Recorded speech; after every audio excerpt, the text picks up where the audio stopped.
So, a year ago, today is June the 8th, 2024. A year ago, on June 8th, 2023, I had a heart attack. I haven't done a recording about it, but I thought, well, with the 1 year anniversary now here, I thought I would just tell the story of my little heart attack adventure. Um, Most of the people who watch this probably have heard this anyway. But anyway, we'll try to do it all in one take and we'll just see how it goes. So last year, June 8th, a little bit after lunchtime, well, kind of the middle of the afternoon, I started feeling like I had really bad heartburn and like I was really, really overly full. And at first, it seemed normal because that afternoon, my boss, Miss Vanessa, had wanted. Well, anyway, I went to the burrito shack and I got both of us like a burrito.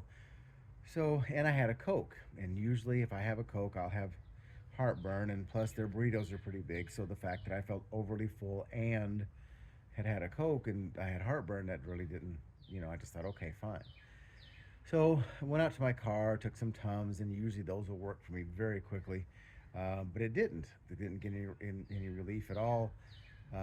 And so, this is probably 3:30 in the afternoon. And then I thought, well, maybe I'm just overly full. So I apologize if this is TMI. So I thought, I do feel really overly full. So I went and I thought, well, maybe if I make myself throw up, then that'll make this go away. And so, but it didn't. And by this time, you realize that, I am not a nurse or a doctor, obviously, but I am a CPR first aid instructor. And so for the last 10 years, at least once a month, I have gone through the signs and symptoms of a heart attack. And so I didn't know I was having a heart attack, but I knew that I was certainly having classic signs and symptoms of having a heart attack. So, long story short, or to move along with this long story, I one of the things that I do at my work is I'm kind of the guy that stays till 5 o'clock and makes sure all the doors are locked and everything is closed up. And so I thought, well, okay, I can stay till 5. It'll be fine. I mean, I was feeling pretty bad, and but it wasn't unbearable, and I didn't feel lightheaded or dizzy or anything like that. So I thought it'll be fine. So if, get everything closed up at 5 o'clock, and I think, okay, I'm going to drive myself home. If I start to feel lightheaded or dizzy or anything like that, I'll just pull over and call 911 on the side of the highway, and an ambulance can come pick me up.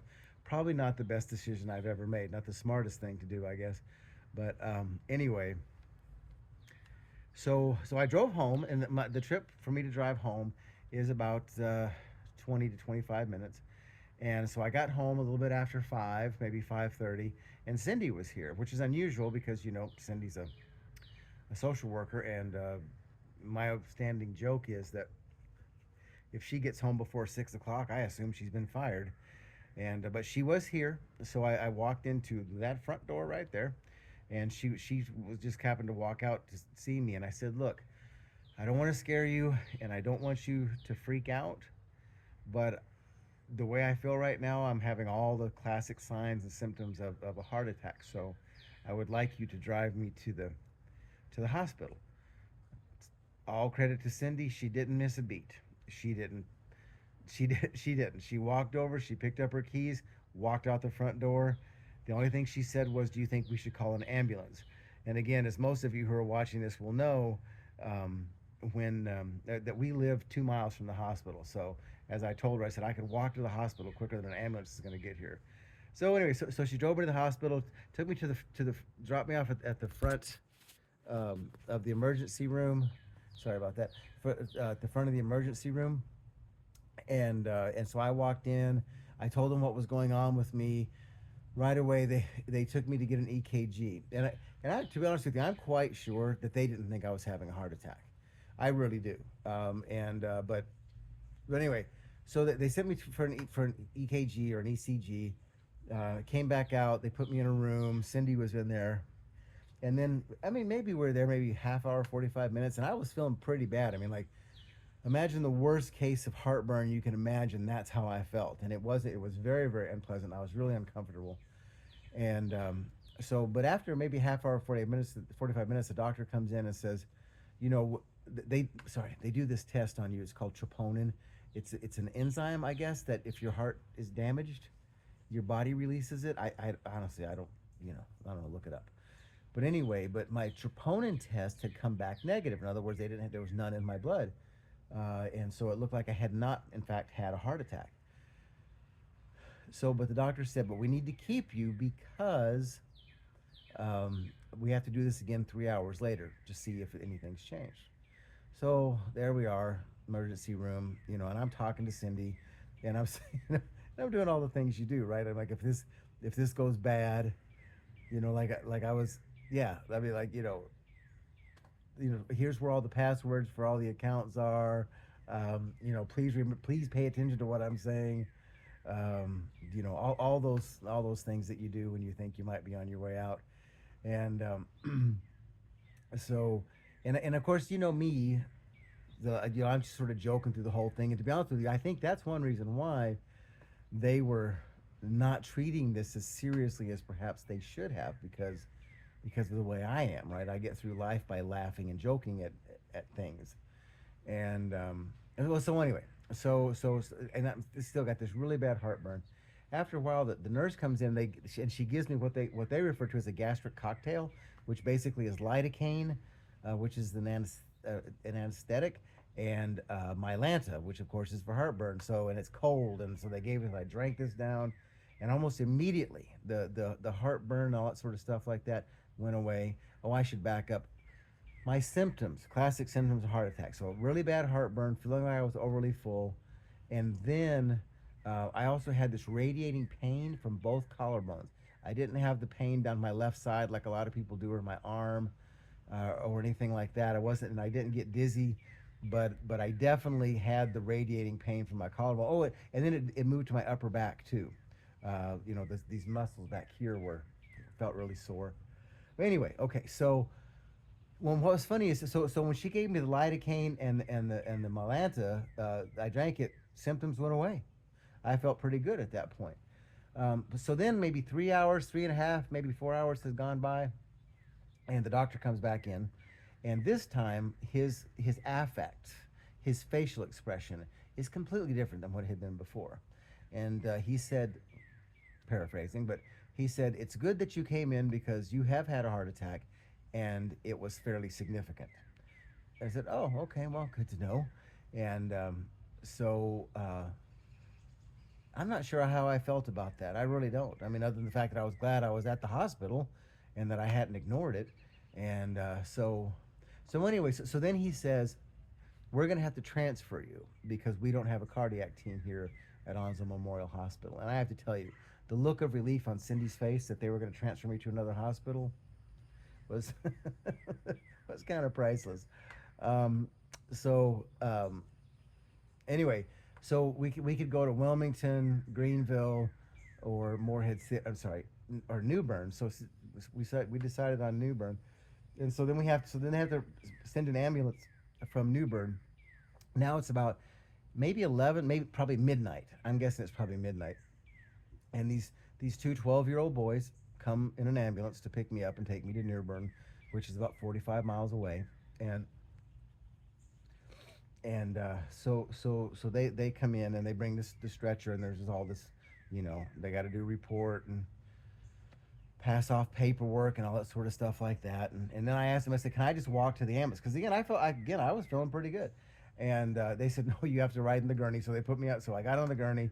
They wheeled me out. Don't know if you've ever been driven in the back of an ambulance, but it's like riding in a cattle truck. It's horrible. Bang, bang, every bump in the road, just ridiculous. So, and also too, Cindy and I had a discussion before I left was about whether or not she should come to New Bern while they're checking me into the hospital. And I talked her into just going back home. I said, because all they're going to do, I told her, is take me there. They're going to check me in. They're going to put me in bed, and I'm going to sleep. And there's no reason you having to drive all the way up there by yourself in the middle of the night, and we got dogs to worry about and all that sort of stuff like that. So I did talk her into going back home, which I'm really glad that we decided to do. So they take me to New Bern. I get to the hospital. Again, I'm just so you know, I'm just like this. This is how I'm talking. I'm not afraid. I'm not sad. Nothing. I'm just, doing me. And so then they start medicating me with blood thinners like heparin, and then they hook me to an IV and they put a monitor on me and blah blah blah blah blah. And so all this happens, and by the way, which is really to me seems very strange that once they gave me that gastric cocktail, all my symptoms went away and they never came back. I never felt again like I was in the midst of having a heart attack. So anyway, so I sleep. The next morning, Cindy gets there. Uh, they um, they do some X-rays. They do an ultrasound, and come to find out that I've got three blockages. I think one was 95%, one was 85%, and one was 90%. Which is, again, those of you who know me, it's one of those things that's kind of, to me, it's a little bit surprising because of most of the people I know my age, I'm probably the best in shape of any of them. Because I walk 12 to 15,000 steps a day, have done that for years. And well, one of the things I learned is I like to say I eat well, which is true, but I also eat badly. And I honestly thought that the good food you eat would like cancel out the bad food that you eat, but that's not true apparently. So anyway, so the next morning, they said they're gonna have to go in and they're gonna do a laparoscopic surgery if they can, to try and open up the arteries, and then they tell you, depending on once they get in there, if it's worse than they think, then they may have to open me up and do a bypass and all that sort of stuff like that. But so, and all this, and they're very encouraging. They're like, your heart sounds good, your pulse is good, your blood pressure is not that bad. So, and they were saying that they think that one reason why, because that it had not, that I had survived this so well, was the fact that I was in pretty good shape and my heart was strong to begin with. So, all right. So at one point, so when they come in, so Cindy and the nurse gang up on me because I wasn't going to call my mother because I hadn't called my mother yet because I didn't want to worry her. I thought, if this is going to go badly, there's no reason for her to worry until the bad thing has already happened. If it goes well, then we can tell her when it's all said and done that it went well. But anyway, Cindy and the nurse ganged up on me, so I called Mama, and and I told her that I had a heart attack, and that but everything looked okay. We were about to do surgery, and she was quite she she took it quite well. I thought. She may not, and she can comment on this when she watches it, but she seemed to take it quite well. Well, anyway, so then I talked, but oh, and by the way, they had given me some Valium to relax me before they started the procedure, and the Valium had started to kick in, so I said I better go because, I can really feel that Valium starting to work, and so then I gave the phone to Cindy. They talked for a little bit, and then they came, and this is one of the funny things that happened. So the anesthesiologist comes with them. I don't know if it was a doctor or a nurse practitioner, but anyway, he came to take me down, to push my bed down to the surgical part, the cardiac surgery part, and and as we get to the elevator, I said, "Whoo, I can really feel it. I can really feel that Valium because I could." And he leaned over and he says, "Don't you worry, buddy. We're about to hook you up," which I thought was hilarious. So then they take me down to the basement of this hospital, and I'm telling you, it looks like this room looks like something out of Terminator. It's got these huge machines that are hanging from the ceiling, and they can be manipulated and moved around and all kinds of stuff like that. And then they sort of explain to me what's going to go on, and I'm just, being myself, joking, having fun, and talking. Because again, that's how I deal with stress. I think I talk and I make jokes, and so that they tell me that I'm gonna be awake for most of the procedure. I may not remember being awake, but I will be awake. And what they do is that they just ran a lead up through the radial artery in my right arm. And I don't know how you talk about this is some crazy like my open heart surgery scar was a little tiny poke in my wrist. It looks like I had donated blood or something. And so anyway, so they do the procedure. I know at one point in the procedure, the guy turned up he turned up the anesthesia because I think I wouldn't shut up. So then all of a sudden it was over. as we were leaving. And I mean, again, they wake you up pretty quite fast. But as we were leaving the room, they said everything had gone well, what they had done, and everything. And the doctor was over washing his hands, and I said, "Hey, thanks for not killing me." He said, "You're welcome." So they took me back up to my room, and I think I slept most of the rest of the day. So that was Friday. So this happened on a Thursday afternoon. This all happened on Friday, and then they came and checked on me there overnight, middle of the night, Friday night, or it would have been really early Saturday morning. They did a cardiac ultrasound to make sure everything was looking okay and to measure my heart function after the heart attack. And then the next morning, they the next morning, then they came in and they said, "You're ready to go home." They even told. so, so this started at 2:30, 3 o'clock on Thursday, and they were checking me out of the hospital at 10 o'clock Saturday morning. It's crazy. So, they even said I could go to work on Monday if I needed to. My boss, by the way, told me I would not be coming to work on Monday. That she wanted me to take at least the week off, and which I was glad for because I mean I will admit that week I was tired, and I may have been a little depressed. I don't know. I mean I don't think I was, but at the same time I don't know. I think having that week though was good for me. So anyway, uh, so then we came back home. That we had Cindy had the picture. They had a before and after X-ray, and so these. And again, I'm no doctor. I don't know anything about anatomy, but so I don't know if these were what view this was. But these three major arteries coming into my heart, and you could see the blockages. And I'm telling you, it looked like my arteries were full of chapstick. That's what it looked like. And then they showed the after, and they looked like garden hoses, just wide open. It was great. And so now I have the arteries of a 15-year-old boy. And I mean, and this is something I've told the doctors and other people. I said, in some ways, having a heart attack is one of the best things that ever happened to me. When I was 50, because okay, so I'll be a week from Sunday, I'll be 61. This happened to me the week before I turned 60. But I knew that my cholesterol was high because I had when I was like 52 or 53, I'd had a cholesterol test. I knew that my blood pressure was high, but I right? You've heard me say this before. We walkers, we do not go to the doctor. But I just thought I could fix this myself, right? With working harder, diet, exercise, and I couldn't. And so that's one of the things I've said is that me having a heart attack, it was my own damn fault.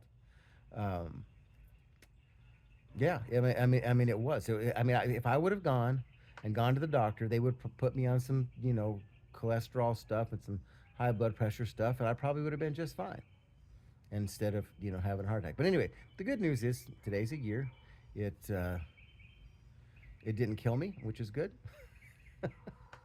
And I just had my 1 year cardiology follow up appointment yesterday, and they said everything was really good. My heart sounds good, my arteries look good, my lungs sound good, and all that sort of stuff like that. So still getting plenty of exercise and still working hard, and yeah, life's good. All right, thanks for watching. Sorry this went on so long. Love you.